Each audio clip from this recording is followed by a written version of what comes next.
Superficies equipotenciales. Entonces, tenemos que hasta este momento se han venido manejando dos tipos de fenómenos fundamentales.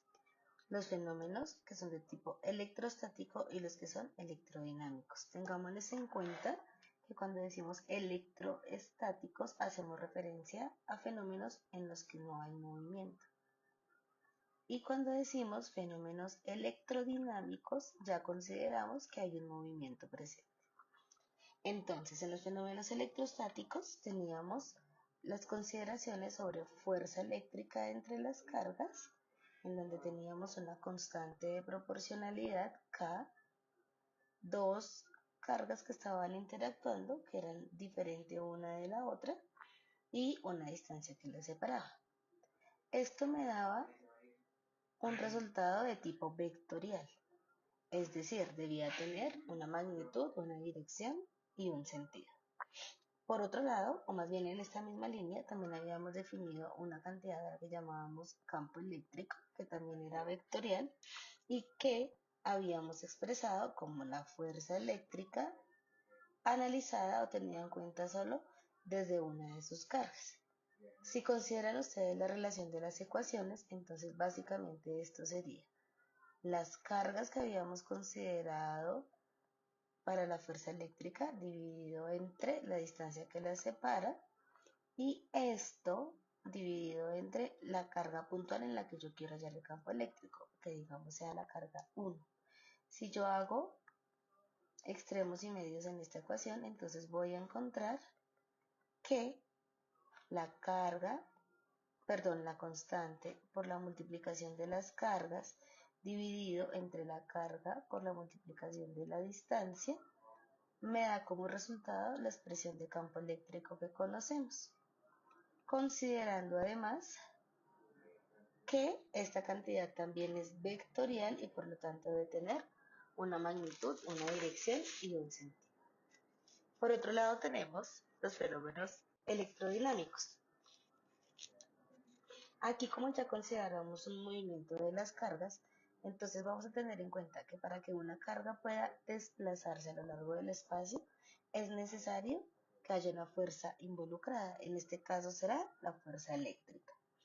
Siempre que yo tengo una fuerza que genera un desplazamiento, que genera un cambio en la posición, tendré asociado un trabajo desde la física mecánica. Y todo cambio de trabajo me va a corresponder a que hay una energía presente. A esta cantidad U la llamamos energía potencial. La energía potencial entonces vendrá expresada por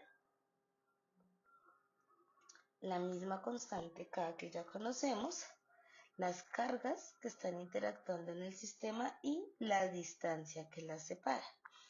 Recordemos que esta expresión de aquí tendrá que ser una sumatoria del total de las cargas que estén presentes en el sistema, de tal forma que yo puedo reescribir esto como la multiplicación de las cargas en función de la distancia que las separa, ¿cierto? Todo es una sumatoria en términos del número de cargas que me presenta el sistema. Por otro lado, habíamos hablado entonces también del voltaje como una cantidad, escalar, la energía es una cantidad escalar, el voltaje también es una cantidad escalar, que no será más que contemplar la cantidad de energía en función de una de sus cargas. Es decir, si volvemos a hacer el ejercicio anterior, el voltaje será igual a la constante, las cargas que estoy considerando sobre la distancia, esto dividido entre la carga. Cuando hago extremos y medios, entonces llegaré a esta expresión. Y esta es una cantidad escalar. Entonces, luego de hacer estas consideraciones, vamos a venir a abordar lo que significa una superficie equipotencial.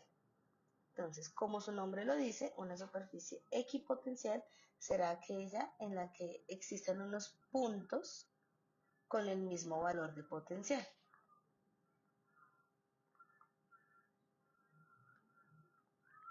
Me explico.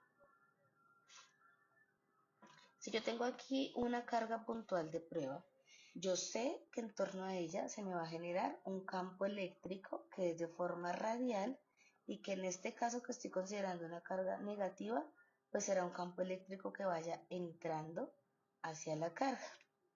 Cuando yo pienso en el valor del voltaje, es decir, la energía eléctrica por unidad de carga, en este caso pues de la carga puntual que estoy considerando, voy a encontrar que hay unos puntos específicos del espacio en términos de esa distancia en los que el potencial será el mismo. Y esos puntos específicos terminan siendo circunferencias concéntricas en torno a la carga. Estos espacios son los que llamamos superficies equipotenciales.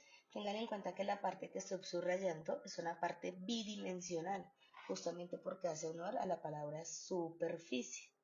Siempre que yo me refiero a la superficie, estaré hablando en dos dimensiones. Esas superficies pueden estar dadas en cualquier punto del espacio y en función de cualquier valor de potencial eléctrico. Lo que quiere decir que en torno a una carga de prueba yo voy a poder tener n superficies equipotenciales que se están formando a su alrededor. Esta geometría se verá afectada cuando yo tenga un sistema de más de una carga, pues no será lo mismo analizar la superficie equipotencial sobre una carga que es radial, ¿cierto? A cuando tengo un sistema de dos cargas, por ejemplo, una positiva con una negativa. Entonces, en este tipo de situación, recuerden que yo tendré un campo eléctrico que sale del positivo y entra al negativo.